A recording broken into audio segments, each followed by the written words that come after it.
Hi, this is a tutorial of how to use Raptor. First, what is Raptor?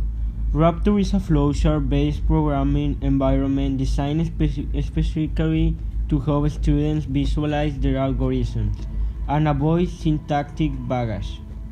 Raptor programs are created visually and executed visually by tracing the execution through the flowchart. Required syntax is kept to a minimum. Students prefer using flowcharts to express their algorithms and are more successful creating algorithms using Raptor than using a traditional language or writing flowchart without Raptor. Start or end. An oval represents a start or end point.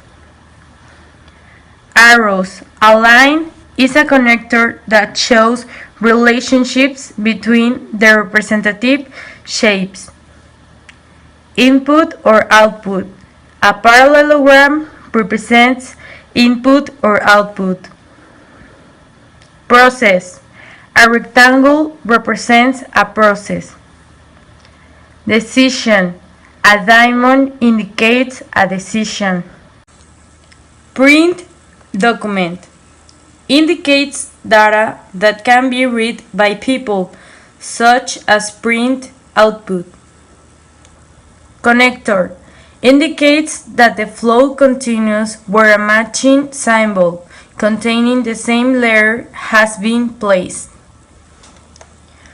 Off-page connector indicates that the process continues off-page, next page.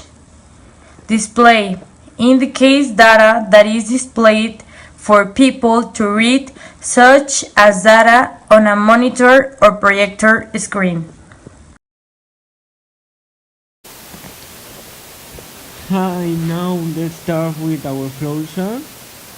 We're going to do about how to get the area and the perimeter of a square.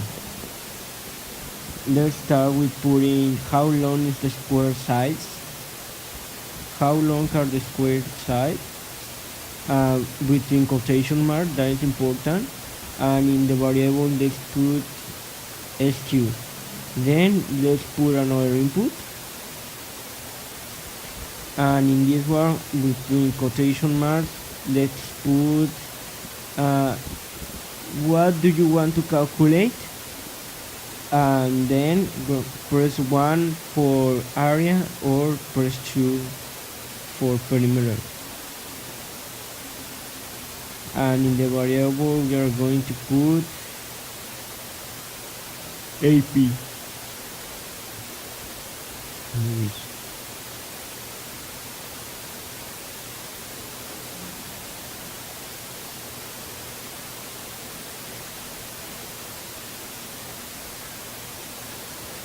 Then we're going to put a selection, and in the middle we're going to put AP equal 1, and if it's true it means that you are going to get the area, and if it's false it means that you want to calculate the perimeter.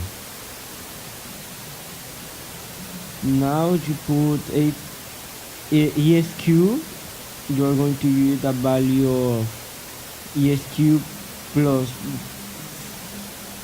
for ESQ, multiplicating ESQ for ESQ, and then you're going to print it. But if you don't want to get like your flowchart very long, you also can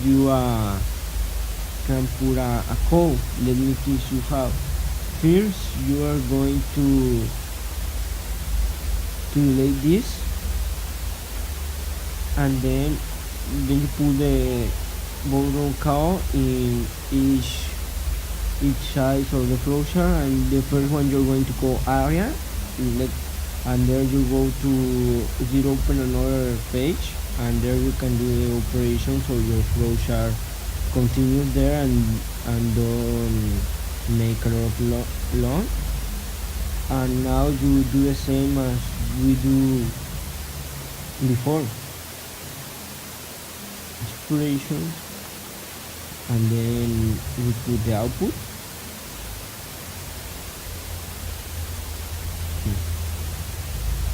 Then the perimeter.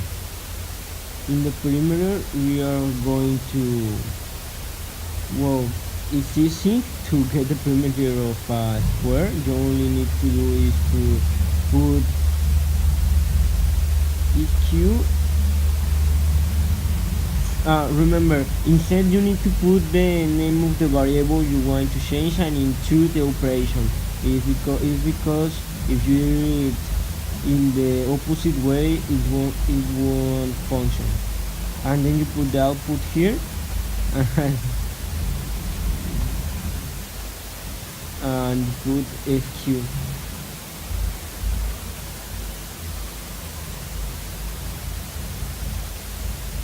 Right, then now we're going to put a loop, and in the middle we're going to put EQ greater or equal to 0.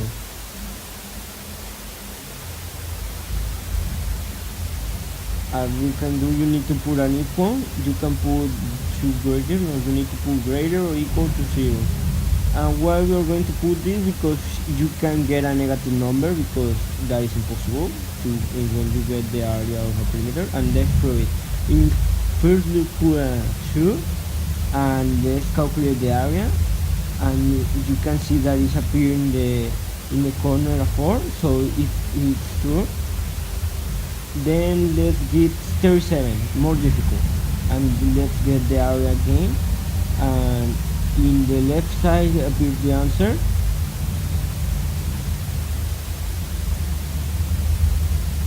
Now let's do 20 and let's get the perimeter.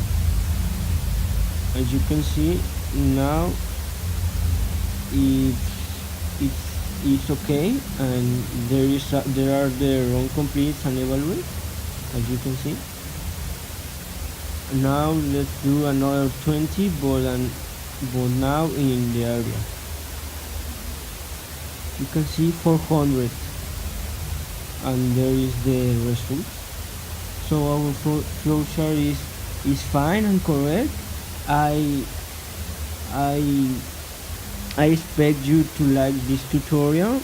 I know it's simple, and that is why it's functional.